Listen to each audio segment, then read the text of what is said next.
तो दोस्तों, कैसे हो आप सभी। मैं आशा करता हूँ कि आप सभी बहुत अच्छे होंगे।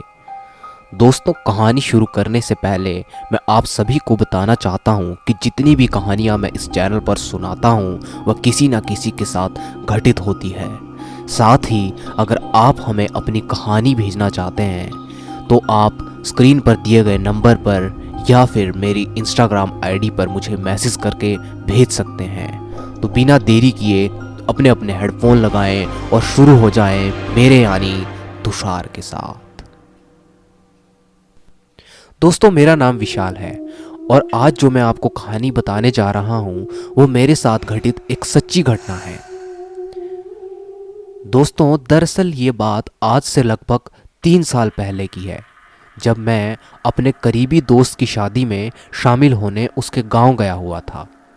हम दोनों दिल्ली की एक कंपनी में साथ काम करते थे, लेकिन उसका परिवार राजस्थान के एक छोटे से गांव से संबंध रखता था। उसके विवाह से जुड़े सभी आयोजन वहीं गांव में ही होने थे, इसलिए उसकी शादी से 3 दिन पहले ही मैं वहां जाने के लिए निकल पड़ा। जयपुर एयरपोर्ट पर उतरने के बाद मैंने उसके गांव पहुंचने के लिए एक टैक्सी की। मेरे दोस्त साहिल का गांव जयपुर से काफ़ी दूर था। ड्राइवर ने पहले ही कह दिया था कि पूरे 24 घंटे में ही हम उस गांव में पहुंच पाएंगे। सफ़र लंबा था, इसलिए टैक्सी ड्राइवर से बातें भी शुरू हो गई।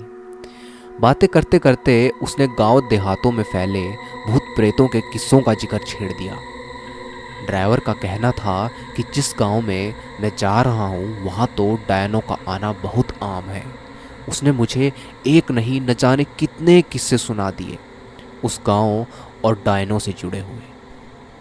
मेरे जैसे अधिकांश लोगों के लिए यह सब एक मनोरंजन का ज़रिया हो सकता है और इससे ज़्यादा कुछ नहीं, लेकिन शायद वह आखिरी बार था जब मैंने इन सब काली शक्तियों को बस एक मजाक के रूप में लिया था, क्योंकि उसके बाद तो जैसे मैं इन पर ना सिर्फ विश्वास करने लगा बल्कि हर समय इनकी उपस्थिति का एहसास भी करने लगा।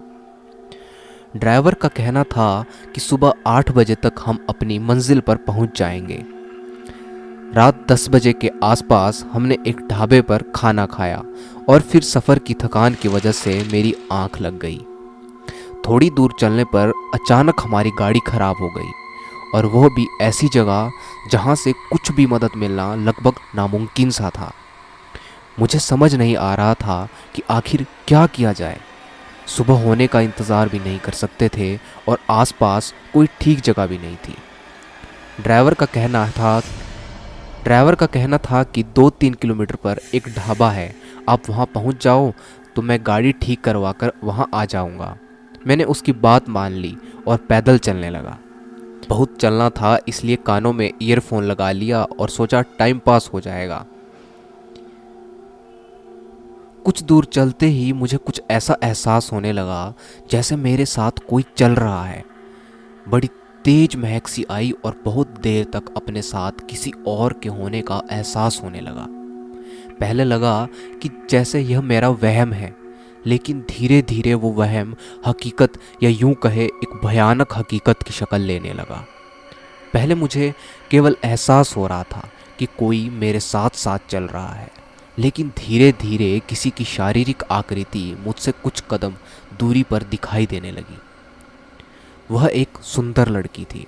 उसने मुझसे पूछा, इतनी रात को अकेले मैं कहाँ जा रहा हूँ? तो मैंने उसे अपनी कहानी बता दी कि कैसे गाड़ी खराब हुई और मैं पैदल चलने के लिए मजबूर हुआ। मैंने भी उससे यही सवाल किया कि वह इतनी रात को यहाँ क्या कर रही है।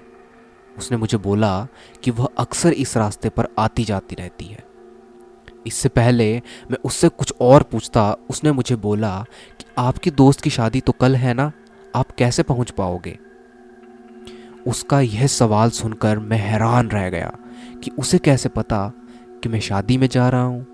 मैंने पूछा, आपको मेरे दोस्त की शादी के बारे में कैसे पता?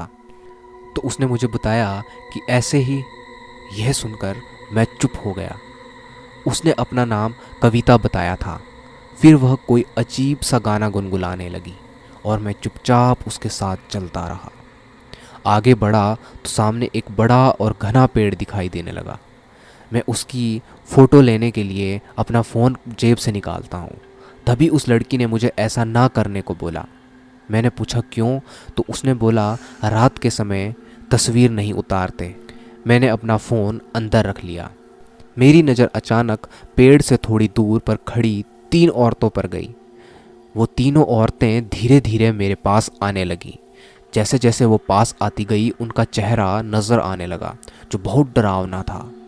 वह मुझे अपने पास बुलाने लगी, लेकिन कविता ने उनका इशारा देख लिया और मुझे तेज़ तेज़ चलने के लिए बोला। मैं चलने गया, थोड़ा थोड़ा भागने लग गया था। थोड़ी दूर आते ही वह औरतें गायब हो गई और मैंने कविता से पूछा कि वो औरतें कौन थी। तो कविता ने मुझे बताया कि वह इस गांव में पिछले कई सौ सालों से घूम रही है।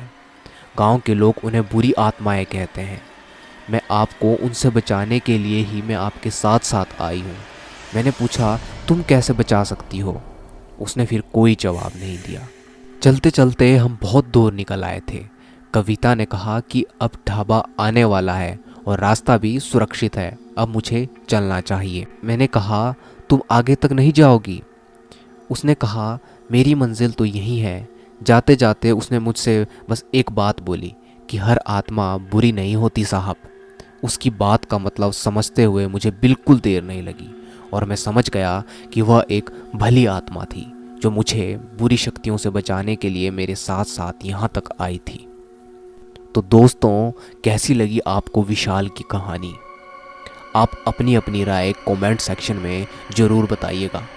मैं तो बस इतना ही कहूँगा कि विशाल की किस्मत बहुत अच्छी थी कि उसका सामना एक अच्छी आत्मा से हुआ।